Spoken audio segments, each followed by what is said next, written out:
to the Home Print Studio. Has your print gone wrong? Good. This is often where the magic starts. So mistakes in hand printmaking are frustrating, obviously, but they can also be, with a little reframe, invitations to slow down, pay a bit of attention, look at what you've actually got in front of you, and maybe make something quite special from them. So in this video, I'm going to show you 3 quite common mistakes in hand monoprinting, and then showing you how you can turn them into something wonderful. So we're going to explore how to embrace your imperfect marks, how to make peace with unpredictability and uncontrollability, and how to discover beauty in the wonky and the wobbly. I'm Ruth, and I'm a printmaker, a teacher, an artist. I make videos from my tiny shed studio in Bristol, UK. I help artists to deepen their practice through hand printing at home. If you'd like more from me or on a more regular basis, then do join my email list. The link is below in the description. You'll get regular inspiration, how-tos, updates, and you also get my free guide, Start Printmaking Today. You already have everything you need. Right, let's get printing. So first up, I'm just going to talk about roller marks. So it's probably the thing I get asked about most often. How do I get rid of them? How do I prevent them? And the truth is, there's not lots you can do to completely get rid of them. You can just add less ink or paint. That often does the job. If you're getting really bad roller marks, then it might well be that you're just routinely putting out too much ink or paint. But what I often do is I often go with them. I make them into something I like. So, for instance here, let's say I am making a sea or a body of water. I can see that there's going to be roller marks at this top area here. But what I'm going to do is I'm actually just going to exaggerate them. I'm going to press down. It might be a bit difficult for you to see on the camera, but when this prints, it will show you, should show you the roller marks. Now, I often just use them as a really nice kind of background, lo-fi background layer. Just adds a little bit of noise, but you can also, of course, use them, take advantage of them, really.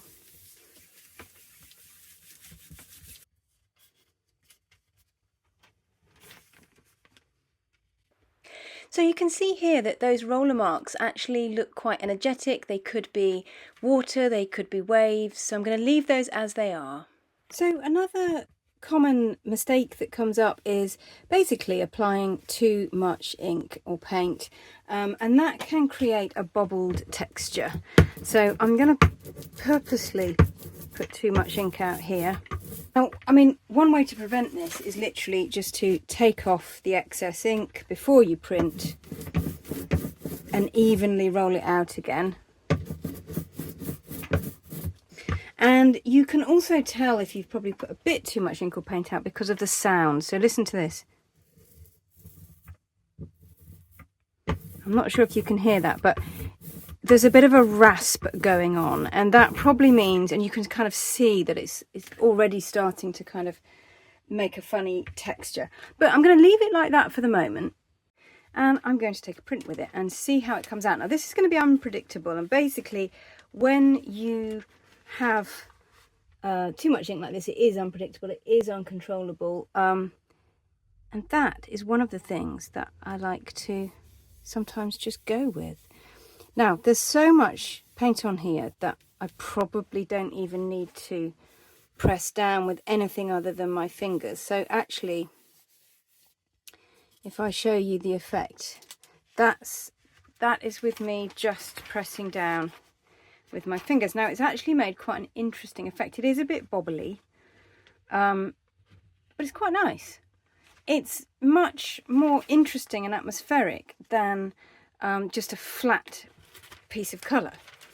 And I'm also just going to try, if I'm just going to pop it back down again, I'm also just going to try working with a Baron, and this is going to push and splodge the paint because there's lots of it as I apply pressure. Let's just see how that works.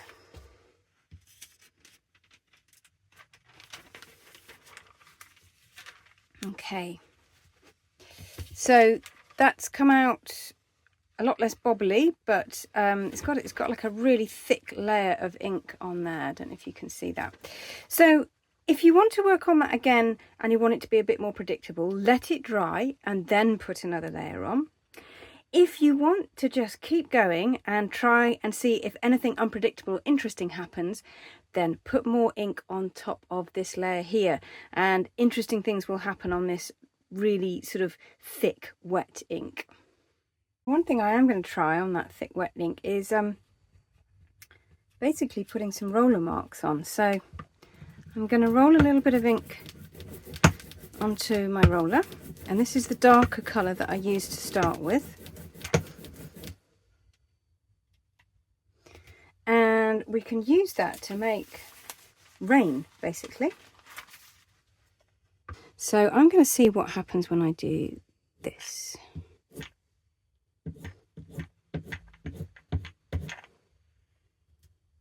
So can you see that's looking more and more like rain moving over?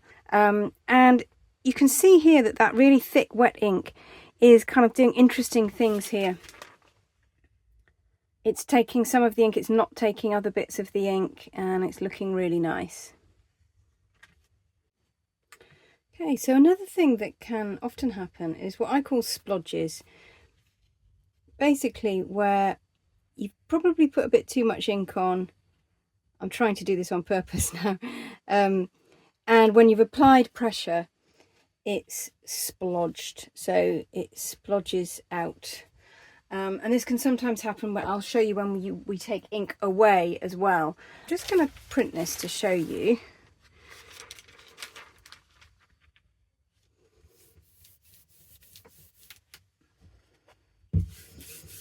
And basically I'm applying quite a bit of pressure to this, so any excess ink is going to splodge out, it's going to splurge.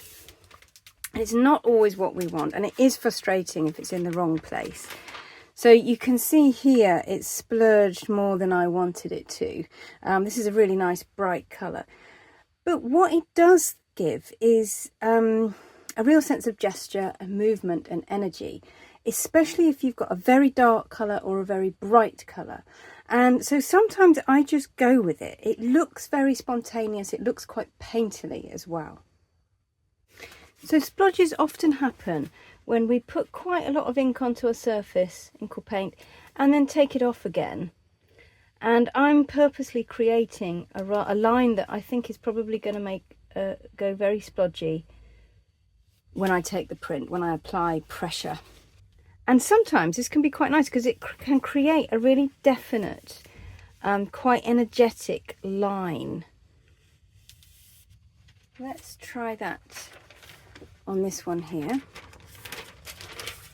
So this might be seen, if we're doing a landscape or a seascape, this might be the land, so to speak.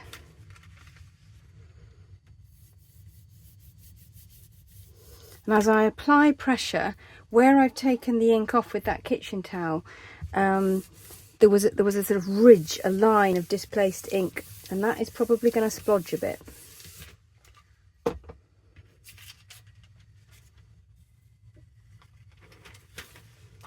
Yes, it has. Just along here. This isn't actually too bad. Obviously, sometimes it's a lot worse than this and can be really frustrating. But what it's created is a really nice line, horizon line. So I'm going to go with that. I'm going to keep it. It's painterly. It's not what I planned, but it is painterly and it's energetic, and it really adds something to the print. So I'm just going to add a few more bits and pieces to see if I can finish this print off or make it into something that I quite like.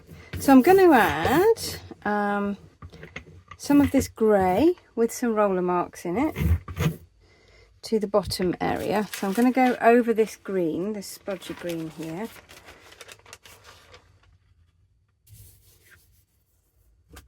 And this is becoming a little bit unworkable. And we will get to the point soon where we won't be able to put any more ink or paint on, but it's also going to start doing some really interesting things because there's too much ink and paint on it, really.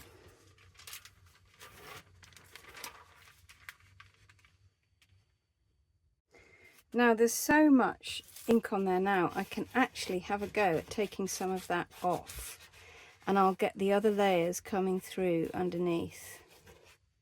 I've got some of the green and some of the purple, and it kind of starting to look like reflections now as well. So one last thing I'm going to do, I'm going to add a dark horizon line in the middle here. I'm going to use a ruler to try and get it straight.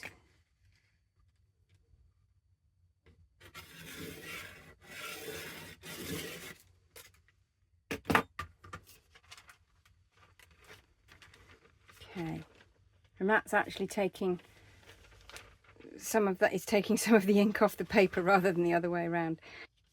So for me, that's a really nice beginning of a print, and it's all mistakes. It's splodges, it's too much ink, it's roller marks, and it's scraping ink off. And you can still get a great print from it. So I will let that dry now because I can't do anything much more with it, and I'll probably come back to it and add a few more details. So I hope that has allowed you to go with the flow a little bit more when you're hand printing in the home studio. If you'd like to get all my content straight into your inbox, then please do join my email list. The link is below. You'll get how-tos, tips, inspiration, as well as your free guide, Start Printmaking Today. You already have everything you need. Thanks for watching, and I'll see you next week.